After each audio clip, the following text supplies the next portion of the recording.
దోసకాయ శనగపప్పు కర్రీ ఎలా చేయాలో చూద్దాం. చపాతీ అన్నంలోకి చాలా బాగుంటుంది. ముందుగా దీనికోసం ఒక బౌల్లోకి ఒక చిన్న కప్పుతో 1/4 వంతు శనగపప్పు వేసి శుభ్రంగా కడిగి గంటన్నర సేపు నానబెట్టుకోవాలి.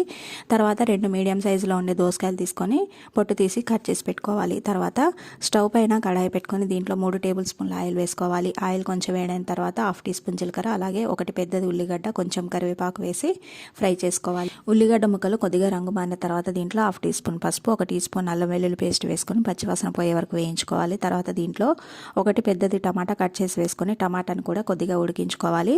తర్వాత నానబెట్టి పెట్టుకున్న శనగపప్పు అలాగే కొద్దిగా ఉప్పు వేసుకొని ఒకసారి కలిపి 2-3 నిమిషాల పాటు లో ఫ్లేమ్లో మధ్య మధ్యలో కలుపుకుంటూ ఫ్రై చేసుకోవాలి. ఇలా ఫ్రై చేసుకున్న తర్వాత కట్ చేసి పెట్టుకున్న దోసకాయ ముక్కలు అలాగే కొంచెం ఉప్పు వేసి ఒకసారి కలుపుకొని దోసకాయ ముక్కలు కొంచెం మెత్తబడే వరకు కూడా ఉడికించుకోవాలి. దోసకాయ ముక్కలు కొంచెం మెత్తగా ఉడికిన తర్వాత దీంట్లో మన రుచికి సరిపడా కారం, ఉప్పు వేసుకోవాలి. ఉప్పు కూడా సరిపోయిందో లేదో చూసుకొని ఒకసారి కలిపి 1/2 గ్లాస్ నీళ్లు పోసుకొని ఒకసారి కలిపి మూత పెట్టి 3-4 నిమిషాల సేపు మధ్య మధ్యలో కలుపుకుంటూ కొంచెం దగ్గర పడే వరకు ఉడికించుకోవాలి. ఈ విధంగా ఉడికించుకున్న తర్వాత దీంట్లో సన్నగా కట్ చేసి పెట్టుకున్న కొత్తిమీర వేసి ఒకసారి కలుపుకొని స్టవ్ ఆఫ్ చేసుకోవాలి.